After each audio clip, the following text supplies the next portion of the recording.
All right, so as doctors, we tell you what causes cardiovascular disease. Oh, focus on the fats or on the carbs. And, cholesterol is the problem. It comes from animal fat. We need to cut the cholesterol-based animal fat, saturated fat, cut the butter, switch to vegetable oils, you're going to be fine. We actually have done those experiments for 50 years. We're way sicker and way worse. No, it's not working. We have actually plenty of evidence for that. So it's not that simple. It's not fats versus carbs. As a matter of fact, we call this 50 years of failed experiments. It's actually both, okay? Because it's high intake in everything, all right? That's the toxic nature of ultra-processed food. And on top of that, it's fats and carbs and the wrong kind, and also these FEPs that I call additives, okay? On top of the adding sugar and added vegetable oils, flavor enhancers, emulsifiers, preservatives, and sweeteners, okay? And you can go, and we can go in details. I'm not going to go into exactly what does what. And there's plenty of information out there. But what I'm trying to say is that let me show you why it's not just carbs or fats, but it's actually an abundance in everything, okay? So here is a standard lunch or dinner at a very famous fast food restaurant, okay, that should not be named. So this is milkshake. Is this fat or is this carb? No.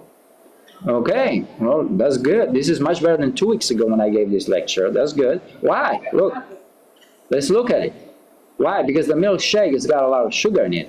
You got equivalent of 82 grams of sugar in it, which is, if you divide 80 by 4, that's 22 spoons of sugar. But milk is supposed to be saturated fat, and that's 8 teaspoons, okay? So that counts as a fat source, and now you see why, our cardiologists, when they tell you, hey, milk is not a problem, it's the saturated fat from the milk that's causing disease. No, because anything you call it milk, once they do low fat, they take out the fat, they put the sugar. You can't blame it on the milk, on the fat part, why somebody got sick, okay? And so then they tell you, well, you got to do the low sugar version, the low fat version. No, fat doesn't cause that. That's not the proof for that. What about the French fries? Where are they, carbs or fats? Gotcha. All right. Yeah, why? Because, potatoes are all starches, right? So it should be just carbs. That's if you bake the potato. But what if you make a French fries? Then about 5 teaspoons of oil gets into them. And you cannot bounty out of that, okay? It doesn't matter how they receive. I can tell in the Romanian cuisine, oh, no, I took all the oil out. I just put them and dried them out. Well, no, it's not going to work. And this is what we have. Forget about how many grams of carb, but it's 45 teaspoons, okay? And then you have 2 teaspoons of sugar. This is the commercial version, the add on top of that. Make sure you never, you'll go back and have some more. And we have 57 grams of fat. By the way, this equivalent of 3 potatoes, they will have, in terms of the fat, there will be only 3 grams of fat, okay, what the potato has. And now we just replace that with 15 teaspoons of oil. 15 teaspoons of oil. They had nothing to do before. And why is that a problem? 5 teaspoons of oil equals how many packs of cigarettes of smoking? 1. So 5 teaspoons, 1 pack of cigarette smoking. 15 teaspoons, 3 packs of smoking cigarette. And I'm sure you'll enjoy the French fries just fine. Just make sure you know that before you eat. Okay? Now, doesn't mean that I cannot. There are plenty of people who smoke cigarettes and they live to 90 or 100. It's the same with this. Well, maybe people who will not get dinged by this. But maybe those only eat this or I only smoke 1 pack a week. Not every day. You'll have some time for the liver, your cells to metabolize this junk. And if you have diabetes, even 1 a year is too much. I can tell you I have patients who just visit once and they go in diabetic coma by having this, if they have full-blown diabetes. It's a problem. Depends how resistant and how healthy you are to resist this assault. Okay? So I put the meal total together. I just told you 109. Let's put them together because we didn't have the burger yet. And total is 30 teaspoons of vegetable oil, 60 teaspoons of sugar. Okay? This is just a meal. That's it. I did not add the soda. I did not add the ketchup. I did not add the chips. Okay? All right. So, and we do have evidence that it's useless to talk about, well, I need to cut my fats, my carbs, my proteins, or increase my proteins if you try to lose weight, because it's irrelevant. I'll show you why. Dr. Kevin Hall, who is actually the chief of physiology section at National Institute of Health, and this is the best studies being published, and he is the only one who dared to do this. Then he says, okay, he took 20 healthy young, between the 30s and 40s, and randomized them. That means nobody knew where they're going, to either eat food from ultra-processed food, 80%, or eat the same, what we call macronutrients, the same percent of fat, carbs, and proteins coming from whole foods. That means somebody cooked them. But they had the same proportions of carbs, fats, and proteins. And they had the same exercise, 45 minutes of stationary bike a day. And then they look at them and they measure their weight and measure their metabolism. And look what happens if you are on the ultra-processed food side, you actually gain 2 pounds, while if you were on the whole foods side, you lost 2 pounds. So within 2 weeks, there was a 4 pounds difference between them. Now imagine we did this for a year. The difference would have been 30 pounds. And it was exactly the same percent of protein, carbs, and fats. So the percent of macronutrients, protein, carbs, and fats, are irrelevant. It matters where they come from. If they are ultra-processed, and you have more sugar and vegetable oil, as opposed to unprocessed, coming straight from meat and how you know it and everything else. And that's 4 pounds different. And of course they ate more than one who were on ultra-processed food, because they are hungrier, because that's what those chemicals do. And also every marker for beginning of diabetes was up, insulin was up, leptin, which tells our brain we have enough energy in the fat, was up. Ghrelin, which is our hunger hormone, went up. So the more they ate, the hungrier they were, if you're on that. And the PYY compound, it's released by our stomach to tell your brain, I'm full, was low. That means if your food was from ultra-processed food, it tells your brain to keep eating, and you're never full, and you're hungry all the time. And that's what happened. And it's a problem. And then they measure their basal metabolic rate. Why is that important? That's overall our mitochondrial function of the whole body. And basically the one who were on the ultra-processed food, they had 7.8% higher mitochondria. They had to work harder, 7.8%, while the whole foods was 7.5% lower. There was a 15% difference. What does it mean? If these people were to continue the same way, they would have lived 15% less than the other ones. If it's just mitochondria, that means you don't get chronic illness, you don't get cancer, just by exhausting your mitochondrial power throughout life. Okay? All right, so, and that's exactly what I meant. It's what they did to the food that matters. You want to take it from the ground, put it in your mouth with minimal processing, just baking. You don't want to have to read the label, because you don't know what they did to it before it got to you. Okay? And so Dr. Kevin Hall actually, he was surprised, because he said, no, all we need for 50 years, it's very simple. You eat a lot more carbs, you're gonna be fatter, or whatever he was expecting is gonna make a difference. And he wasn't expecting that just manipulating the food and not changing the composition of the fats, carbs, and proteins is gonna make a difference. And he was, he's been actually here, is very gentle, very nice, politically correct, how he makes the statement. These results contribute to a growing body of literature indicating ultra-processed may be important contributor to food choice and intake behavior, as well weight and body fat. In other words, we just eat more with that food. No, your insulin was up too. That means it works straight. The food works straight on all the organs, not just your brain to want more on everything. Okay? All right, so that's the problem. As a matter of fact, this kind of food, that it's a lot of dead calories, it actually makes our brain, and we're actually starving inside, because mitochondria are being turned off, told not to make energy. That's why we're hungry, and our brain does not see it as food and makes us hungrier. And now we have evidence for this year, The Cochrane review is basically is like our gold standard of the best possible science that comes out of it. So far, nobody can attack this. Let me put in this. There are plenty of others. And this came out in the British Medical Journal, this year in March. The ultra-processed food is associated with increased risk of dying from heart disease, dying of diabetes and developing it, dying of mental disease. I'm not talking just about ADHD and depression. I'm talking about bipolar, schizophrenia, some serious mental issues, not just the easy one, and anxiety, okay? Then obesity, that we know, sleep disorder, fatty liver, and cancer, and guess what? Gestational diabetes in women, pregnant women, like I said. So this is serious. We know now. Okay, there's no more, we're gonna do what we're gonna do, we'll see. Junk food may or may not be good for you. We actually know, all right? So what are the toxins in the ultra-processed food that make a difference, okay? Here are the 5. I already said fructose, which comes from any form of sugar, any form of sweet.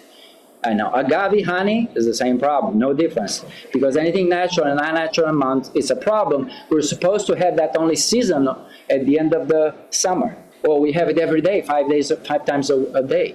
It's a problem. Because it tells your mitochondria, stop burning, we need to store this, okay? That's why they're not healthy. Now, this is a big one, trans fats and hydrogenated oil. We're gonna talk about that. Vegetable oil, whether it's heated or not, why? The main chemical is actually linoleic acid, so we call polyunsaturated fatty acids, omega-6. And then frying the food, it's a problem, because when you fry, you use vegetable oil, all right? Now, people ask me about, what about air frying, okay? Well, it depends if you put oil in it or not. That's number 1. Number 2, I would say this way, it's half as bad as regular fry, because you got rid of the oil. But it's still, because it's such high heat and heating in dry condition that is a problem. Why? Because you don't have the oxidation from the fat anymore, but you have the oxidation of the proteins, and it's still going to cause problems, okay, and the carbs. And then we have the too much alcohol is easy. Everybody knows that causes problem. And then we have these BCAAs, branched chain amino acids, and why? Because they stimulate insulin release. And what you know where those are? Protein bars and protein shakes. And we have a lot from those too, because we think we're missing. No, we're not, unless you're eating whole foods and you're pregnant. All right, so, or you got other reasons. You have to recover from prolonged surgery. And those things actually cause first fatty liver, then diabetes. Fats are the 5th one. So we got 4 elements that come from food, and then the fats are the 5th one. All right, so really food matters, not the macronutrients, not if they're proteins that matter, and then get it as it comes from there. And then ultra-processed food is not food. I know it smells amazing. It's easy to have it, but unless you tell yourself that is not food, you have no chance of ever fighting that, because it's not. I mean, I don't know. Think that you're eating, a plastic bottle. Is the same. At least it's what you see, what you get. You'll stop with that. Can't eat that much plastic bottle, no matter how hard you try. All right. So I'm going to take these 4 points one at a time. 1, trans fat. This has been banned as of 2002. By the way, it took 100 years of science to be able to get it to the political level. So please don't count that any time soon our guidelines or our FDA or our American Heart Association are going to change the guidelines. No. All right? It will eventually, but it may take another 50 years.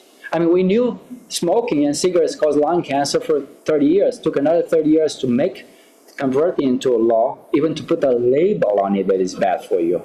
And then it took another, to make it law. So don't count on that. That's why I'm doing this. I can't really change the politics, and there's a reason why.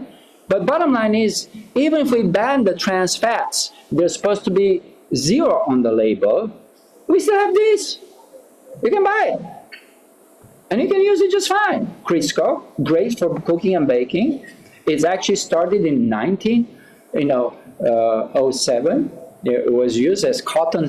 The cottonseed oil was made, that original was used as oil engine oil, sorry. And then they say, well, we make so much, now what are we going to do with it? Well, it's okay. We got some nice humans. They can use it. Here's all vegetable shortening. All right? Why? Because it's plant-based and it's vegetarian.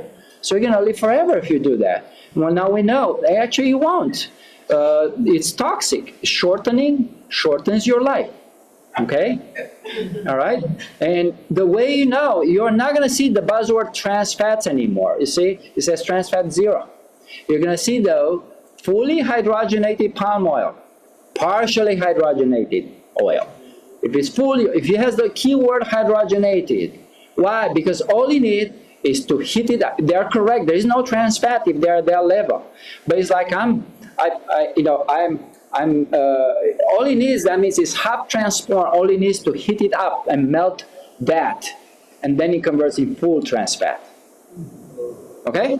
That's the chemical process. So if you see hydrogenated, that's the buzzword. Stay away from that. I don't have to tell. I know nobody in this young audience uses that, but you'll be surprised how many people still use it because we keep saying Crisco is cooking, used for baking, cooking, and frying. Okay? But that accumulates in our mitochondria. It never goes away, and it's poisoning us. All right.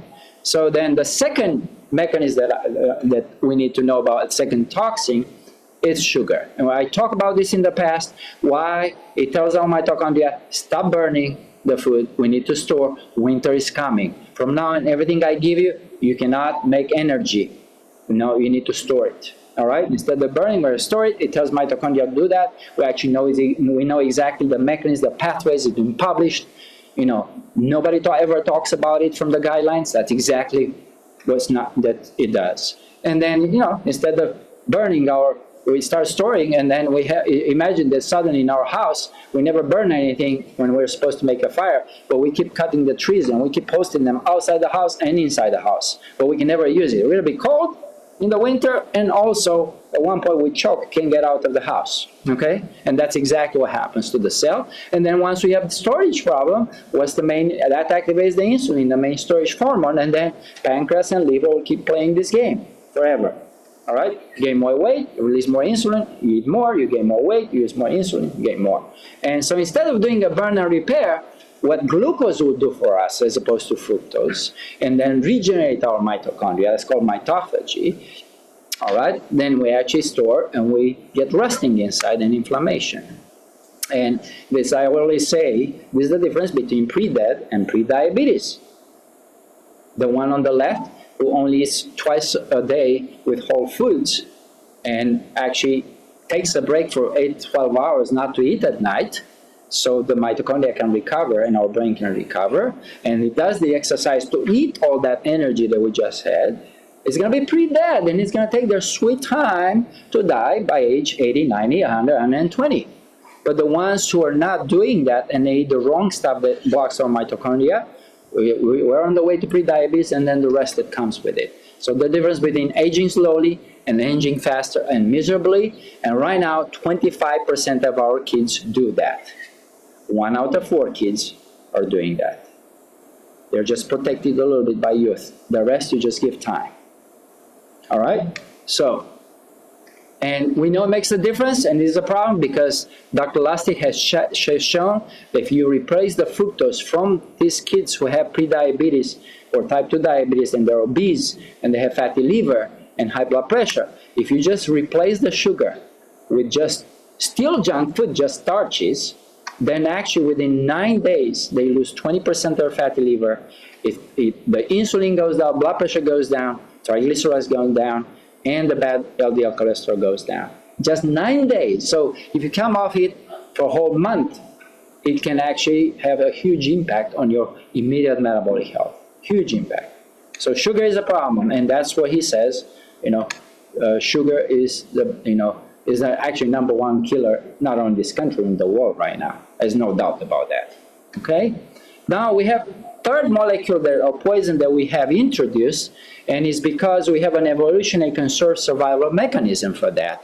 Why are we so sensitive to these things like sugar? Well, fructose was a way how we fatten. This is how bears, they have to fatten up. They can fatten up 40 pounds in a week in the fall. But they do it by eating fruits and honey and nuts. So nuts have the second chemical signal that I'm telling you about, which is the omega-6s, is the vegetable oil version of it, okay? Those together, they tell the body time to fat because winter is coming and they go in hibernation.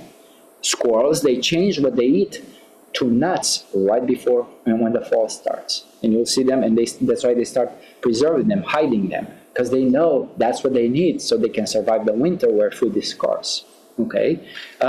So the second mechanism I'm talking about, well, what about the evidence for humans? Here is the evidence for humans.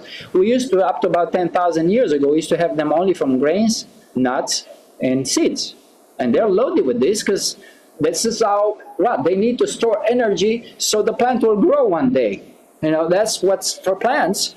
But for us, we change that, and now we extract and we oil everything.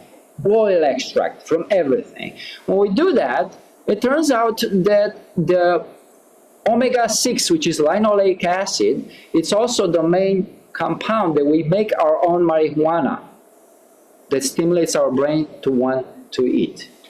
So the reason why marijuana gives us the munchies is because we make in our brain marijuana from this omega-6 from linoleic acid to stimulate our brain so we're hungry. Why did we need to be so sensitive to this? Because they are essential fats. We need them, otherwise we don't have hormones. We're not going to be able to reproduce. We don't have enough sexual hormones if we don't have enough stress hormone, which is cortisol. This is what they are made of. They're called, fatty, hormones. So we need that, and our body is designed to store that. And once it gets it, it's not using it for burning, it's using it for signaling. It's like communicating, sending text messages to other organs what to do. Okay? We hold on to it. We know for a fact that it's a problem. It goes in, actually it's part, the linoleic acid is part of our mitochondrial membrane. That's how it works. But it's also because it's polyunsaturated, it's sensitive to heat and oxidation, creates this what we call hydroxynonenal, which is the oxidized part. And now we have evidence in humans that it causes us obesity. And you say, well, how do you know that? It's simple. We have actually developed drugs. Big Pharma is smart enough. We develop drugs. We can block just this marijuana receptor in our brain, so we stop eating, so we can lose weight. Because this same receptor, what we call the endocannabinoid receptor, that is made from linoleic acid in the brain, but also in our fat cells, this is how we gain weight from eating actually nuts and seeds and vegetable oils, because both our fat cells get the signal time to grow, and our brain gets the signal time to eat more. All right? So then we use a compound that was called rimonabant. Okay? Nobody has ever heard about it. In 2003, Big Pharma developed this drug. It was Ozempic before Ozempic. It was fantastic. 10% weight loss within 6 months up to a year. Excellent, also working in improving the cardiovascular outcome, the diabetes that got better, fatty liver that got better. The heart doctors got very excited in 2003 about this drug. And all it does, it blocks our receptors for this linoleic acid in the brain and in the fat tissue, which is the receptor for vegetable oil, basically. Okay? And we block that, and we lose weight. But there is a catch. In 2006, they had to pull it off the market. Why? Because the same receptor that makes us get the reward so we can eat, it's also the same receptor for a pleasure reward. So then people start to be depressed and suicidal. So they had to take it off the market. Nobody ever talks about it, but I'm talking about it, and I'll tell you why. To me, there is only one purpose of these amazing drugs: to prove a mechanism. And they did. They proved that vegetable oils are horrible for us to get obesity and get sick and fatty liver. And now we have evidence that even in us that it causes fatty liver too, eating a lot of vegetable oil. Okay? So let's assume now, I taught you that on one hand, we have two main substances that makes us obese, get fat in both outside and inside fatty liver and diabetes. One is the sugar, which is the fructose. The other one is vegetable oil, Let's just name it. There are some other sources. I mean, if you eat a lot, there are people who eat a pound of nuts a day, you're going to have the same problem. It doesn't matter. But let's assume that we're going to eat just 3-4 nuts a day, not the whole, or 1 ounce, not so much. So I'm going to say, well, right now I'm 30 pounds overweight. I got the advice, okay, let's cut. I'm going to cut first the sugar. So if you try to cut the sugar, you're going to suffer for the first month because you like it, but then you'll start losing weight. You say, hey, Suresh, you're right, I just lost 20 pounds. But then after a month, it stabilized. I still want to lose another 30 pounds. Why am I not losing the rest of 30, 40 pounds? And the reason why I'm not losing that is because of the second problem, the linoleic acid. And remember, there's the other component of why we gain weight from the vegetables, linoleic acid, polyunsaturated, that goes into our fat cells and it stays for 2 years and 3 months. So I still have in my fat cells nuts from 2 years ago. So if you need to also lose the weight or the fat from the next step, you're going to have to wait for about 2 years doing the same thing until you start to see the impact. And I have a lot of patients, they try hard, they can't lose anymore initially. Don't give up. Keep doing what you're doing. It's going to work. But you're going to have to, it's like somebody locked those money into a bank account and they're not going to, it's in a trust. And until you're 18 years old, you can't use it. You got to survive until then, though. Okay? But this is why it's so difficult to lose weight. All right? Our body designed these evolutionary conserved pathways so it protects us from starving. But there was never a big design if we eat too much and for storage. And now we're going to have to know. And yes, these vegetable oils, the oxidized linoleic acid, if we look in liver biopsy in humans, is the single most important predictor of liver cirrhosis. Okay, is the oxidized, and it's the oxidized part. Again, I'm not telling you should stop eating seeds or nuts, okay? All I'm telling you, if you process it, if you burn it, if you heat it up, if you have honey roasted nuts, not just nuts, or if you extract it from seeds, which means seed oils, you have vegetable oils, whether it's canola or whatever, then when you do that, you heat it up, then you oxidize, then it goes straight to your liver, causes fatty liver and inflammation in the whole body, and the single most important predictor of that. So that's on top of the sugar, and this is what I was telling you. Sugar by itself causes fatty liver because it tells mitochondria time to store, and you add to that vegetable oils, you're going to have inflammation too. And that speeds up the process. And yes, anybody's had gallbladder stones, if you have them, that means you already had fatty liver way before you had your gallbladder issues. And they come together. I fix one, and then you'll see they get another one. So here is the fats. What's the big deal about fats? 3 kinds of fats. Saturated fats, which are, you see, there is no this double bonds thing. Eggs, dairy, coconut oil, and meats. Okay. This is what for 50 years in the guidelines we told you need to avoid that, you need to go for, because they got cholesterol. Well, cholesterol is just an innocent bystander. It's got nothing to do with it, okay? Cholesterol is bad if it's oxidized, if it's rusting. But when does it get rust? Well, you have to come to be oxidized. Well, the saturated fat cannot rust the cholesterol. All right? Because if you heat it up, it doesn't burn like that. But the unsaturated fat is the one that creates free radicals, can get oxidized and can rust when you heat it up, which is, we have 3 of them. The monounsaturated fatty has only 1 double bond. That means it's half as rusting. And those are from olive oil, avocado oil, and nuts.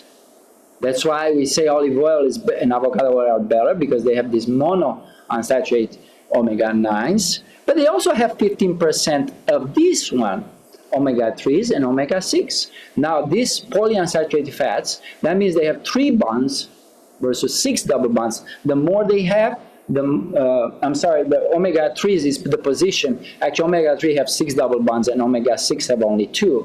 But bottom line is, once you have that, they're in corn oil, seed oil, safflower oil, soy oil, grapefruit oil, you name it, if it says that, as opposed to fruit oils, like,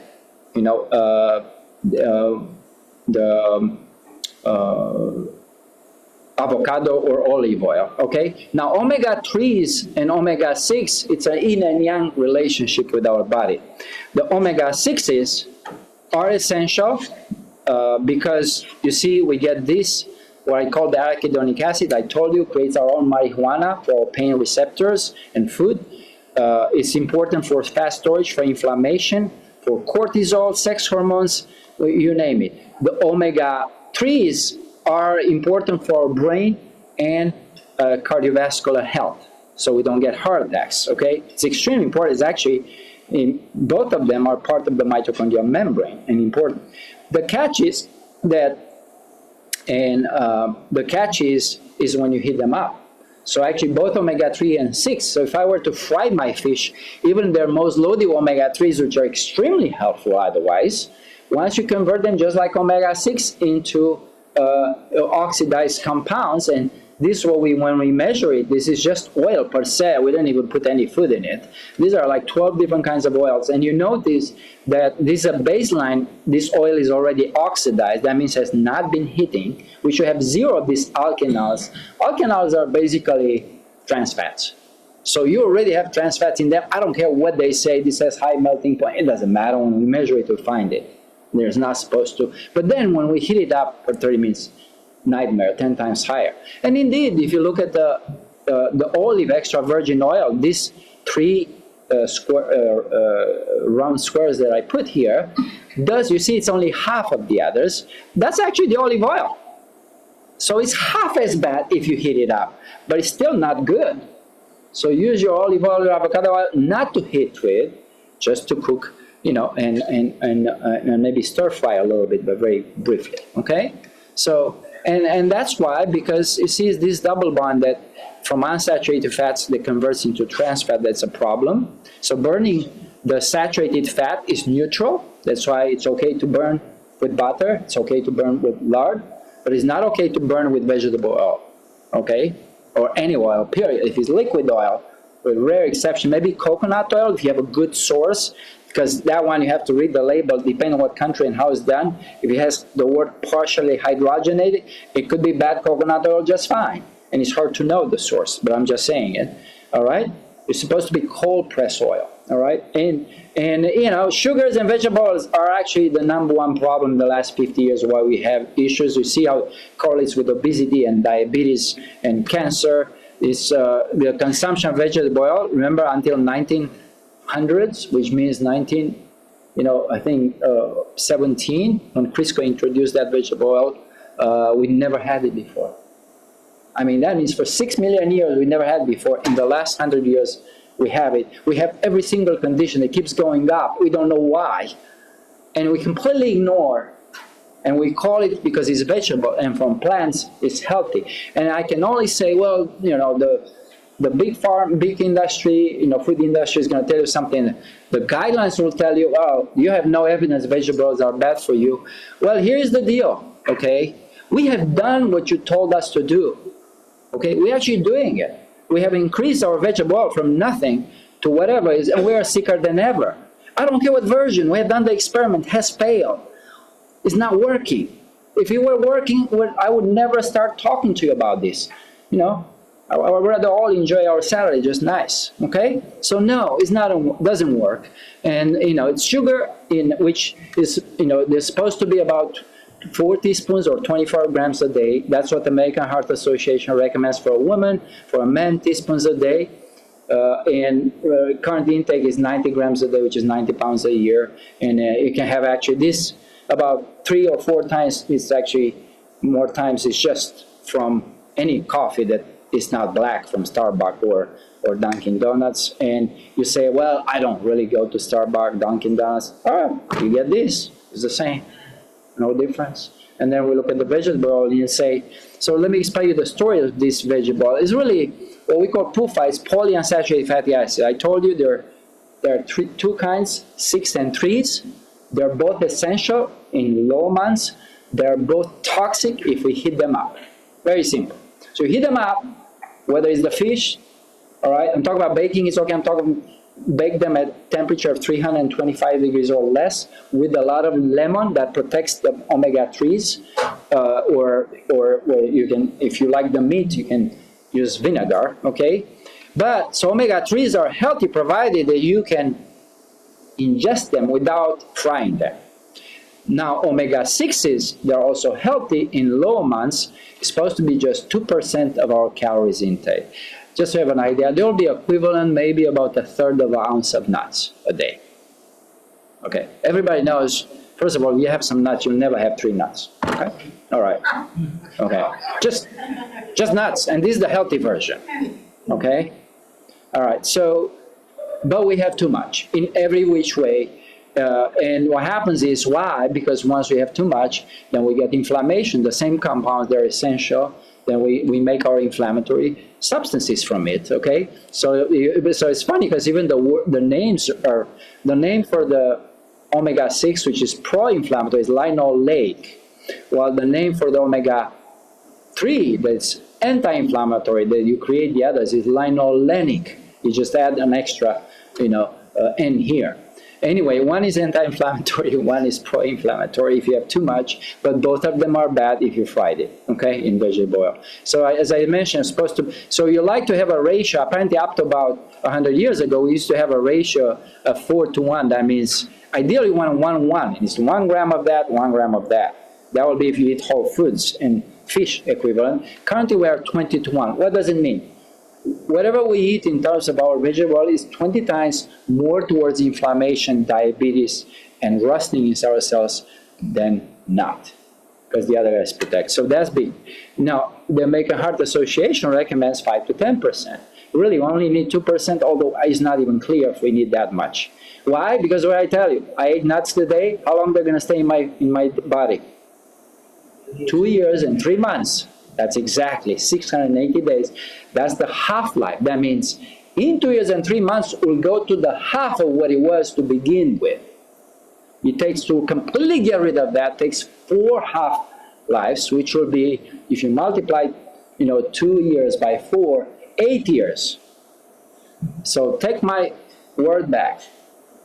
I still have nuts in my fat from 8 years ago, in terms of linoleic acid. So, because it's so essential to our body, that our body will not let go. That's why we want to eat more. That's why everything that stimulates our appetite, it has either sugar or fat. And vegetable fat, the linoleic acid, we just go like crazy, and we want more. Okay? Unfortunately, it's too much. And actually, we know, if we measure this linoleic acid in our body, is at 20% now, it used to be 7%. Okay? 3 times more than 50 years ago, and that's Americans. And the question is, and then we have our guidelines that tells us, eat more vegetable, eat all more. We already got 3 times more. How much more do you want us? And we haven't done anything. We're not any healthier. We're sicker and sicker with everything that's supposed to be bad with vegetable oils. So the answer is no. I'm sorry. It doesn't work. The average American consumes 5 to 10 tablespoons vegetable oil per day. That would be an equivalent, just to have an idea, if you were to eat that from natural food, whole food, it's like you're eating 26 pounds of corn a day. That's 100 corn ears. All right, you want your corn on the cup? Eat your corn on the cup. Don't put any vegetable oil. Add it some butter. How many are you going to eat? 1, 2, 3. Are you going to eat 100? Well, let's just so you know, that 5 to 10 tablespoons of vegetable oil a day is just 1 serving of ranch dressing. Okay? And I've seen people making everything white, 2 to 3 of those. So that means you just had 300 corn ears in terms of vegetable oils. This is not a joke. Okay? So then, if you were sunflower oil, you only need actually half a pound because there's so much more omega-6s. Grapes, grapes are very healthy. No, 8 pounds. If you were to have that from grapes, rice is the same. And just give you an example. These grains are loaded with omega-6. That's because that's how they grow. Once you plant them, they have enough reserves, so they come out. Okay? But not for us. And, perfect example is, anybody knows what's foie gras? Yes. Oh, you do? All right. It's a delicacy. Okay? It's amazing taste. For those who, it may be some acquired taste for some people. Well, the French have been using it for 300 years. They've been making it, okay? So how do we make that to get an amazing taste? Basically, it's duck and geese fatty liver. That's what it is. And that's what they do. They force feed them. With just corn, nothing else. Just corn, okay? And then this is when we look at their liver. It shows it's all replaced with fat. That's why we like that taste. And you say, well, you know, the only difference, we don't give them the fats, at least to have some taste from that corn. We don't add anything that changes, so that makes them happy to eat that, okay? So it's basically the same feeding without the fats, and we just force feed them. And you say, oh, no, that, I don't need foie gras, you don't have to worry about that. Okay, well, and why? You know what corn has? Linoleic, it's the oil that's in corn, or if you want the fat that's in corn, it's linoleic acid. That's half of its amount, the whole weight. And the other part is glucose. We actually extract the high fructose corn syrup from corn, but we actually chemical and pharmaceutical modify that. We extract from glucose and convert glucose into fructose. We got that formula. We bought it as our U.S. government in the 70s under Nixon administration from Japanese. All right, but otherwise, just corn is just glucose and linoleic acid. Combined together, you have a lot of them because it's fatty liver. Wait a minute, we're not eating that, right? Okay, fine. Well, let's see what you eat. What do you eat? Chicken? What else? What else meat do you eat? Turkey? Fish? Farm fish? Well, this is what we feed them. Vegetables are the main meal, the main fat that goes into their feeding. Okay? This is not the free-range version. I'm talking about every other commercial available, you know. Whether it's pork is the #1 source, second is the chicken. The highest source of vegetable oil-like compounds is in from the pork and the chicken meat, actually, the omega-6s. So you don't, even if you avoid, you skip your ranch and your foie gras, you have that. And why is that? That's how we feed them. I haven't gotten to the real part. What happens to McDonald's? I have a question. Use cooking oil. Do you know what happens? By the way, it's not just McDonald's, all the fast food chains.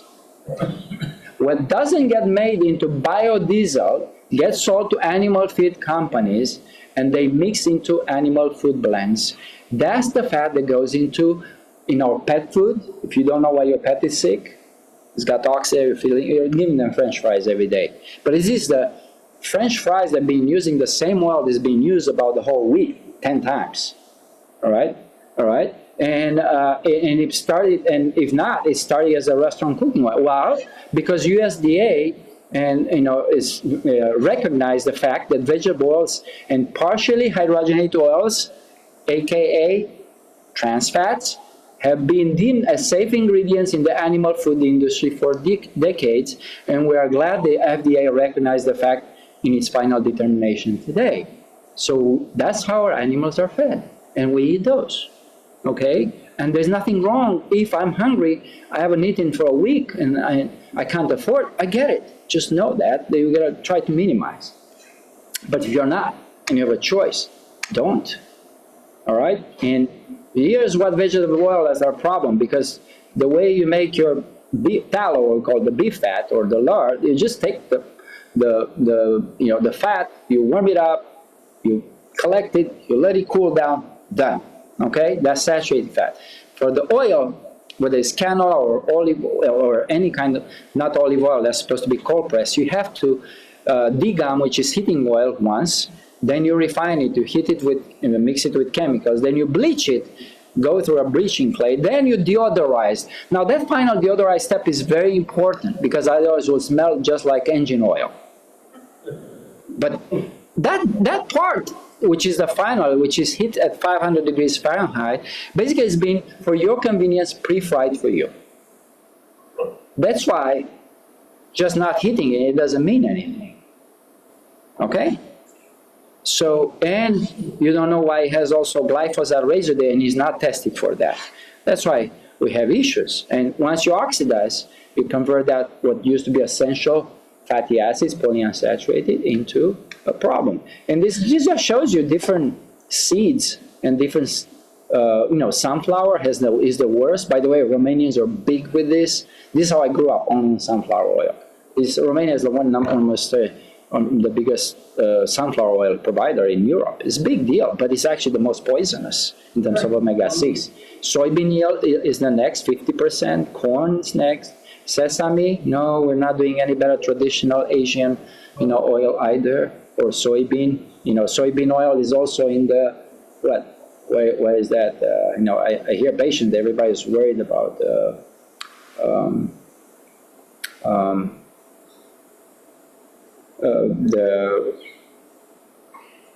sorry, I'm blanking right now. I'm going to move on. Canola oil, it's actually healthier than the other oils. It's only 20% of this.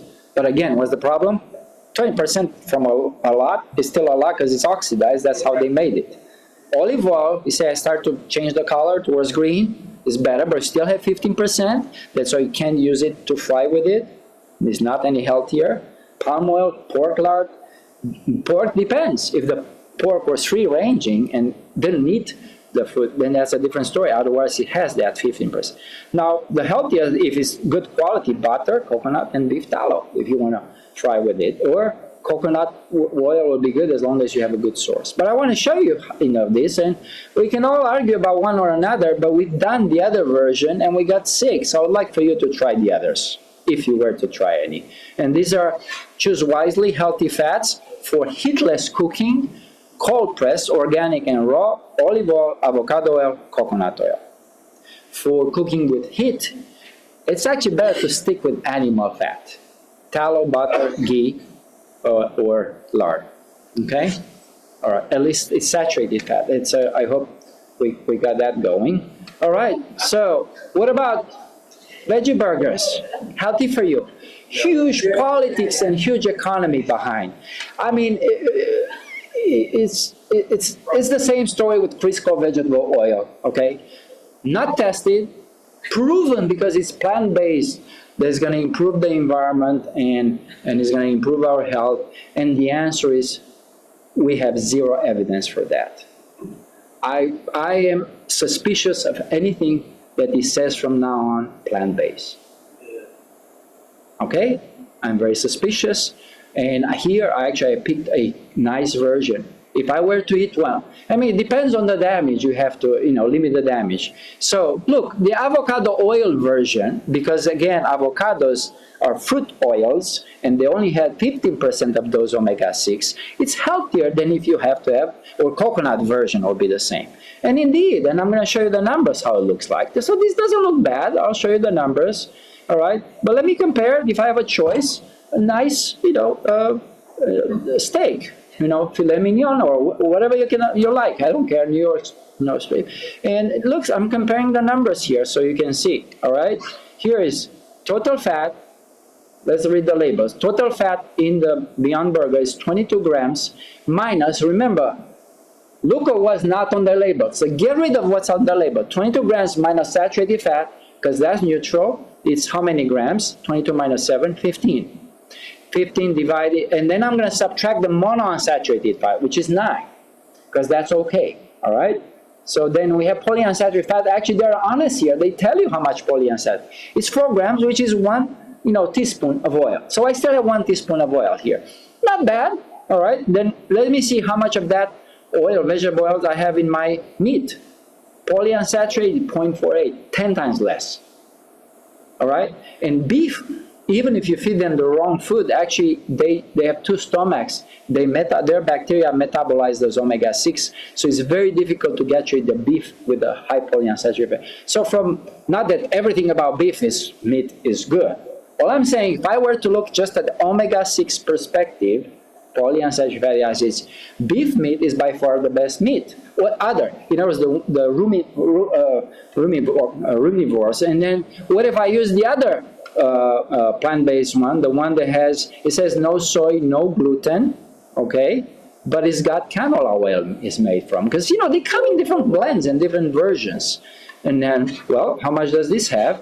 This is it's got, you see, now they stop, once it has canola oil, they don't show you anymore the polyunsaturated fats. Now you got to do the math yourself. So you're going to do 18, they're cheating. 18 minus 6, 12. 12 divided by 4, 3 teaspoons. So we move from 1 teaspoon with the avocado oil-based one or avocado-based to 3 teaspoons. Oh, now I have a problem. I have a problem with that. Why? Because 5 is smoking a pack of cigarettes, and 3 is smoking half a pack of cigarettes. Now, how many cigarettes do I want to smoke a day? I don't know. It's up to you how many you want. But you choose. Now, if I were to have this, I go to a burger place, and all they have is this versus God knows what kind of burger meat that I don't know about it. Some patties there, they bought it frozen and they just made it. No, it was not fresh meat. Probably I'll choose this, to be honest, okay? Because at least I know what's in it, okay? But if somebody says I'm making fresh burger from fresh meat, this is how we make it, I go with that, okay? And as long as they don't use vegetable oils. All right, but that's what I'm trying to say. And if I were to, and you know, in anything that's on a package, just look there. Once it says seed oil in it, stay away from it. That's actually great. And sunflower and lecithin, and we can go through, and we never stop. But bottom line is, what I like is, you know, we got 3-4 teaspoons of vegetable oil, a lot of sodium, and a lot of fats. Why? Look, names that you've never heard about. Okay? No, it should be meat, salt, pepper. Maybe some butter if you absolutely insist. Done. Okay? All right. So yeah, I'm telling you to eat beef. Sorry. All right? And you can start with the ruminants, beef, deer, buffalo. You can find it. Sheep and lamb are the next actually best choice because they're grass-fed most of the time. Although the lamb, the sheep, once they get here, we don't have, you know, in terms of milks, probably that's a better choice too. Because they feed them, you know, grass. Probably goats are the best milk one can actually drink. Not only their casein, the protein from the goat milk, is similar to ours, and we don't get allergic reactions, but also goats, we don't grow them for meat, right? So if you don't grow them for meat, we're going to feed them, we let them just free range, and they eat whatever they want, because we just need the milk. So it's more likely you're going to eat a healthy version. Anything else, when it says goat, cheese, you know, what is mozzarella or whatever, that's much more likely they didn't poison them. Then pasture chicken, pasture is the next thing, but you want to say free range of any animal, ideally. That doesn't mean they don't give extra supplements, but it's a little better than the other. And then, of course, turkey is the least healthy meat. It's right next to chicken. Do you know why? Because they feed them the same way, with that oil that I was telling you about, to fatten up. Unless you catch a wild turkey and you got lucky and you hunted one illegally, then it's a different story. Okay? Anyway.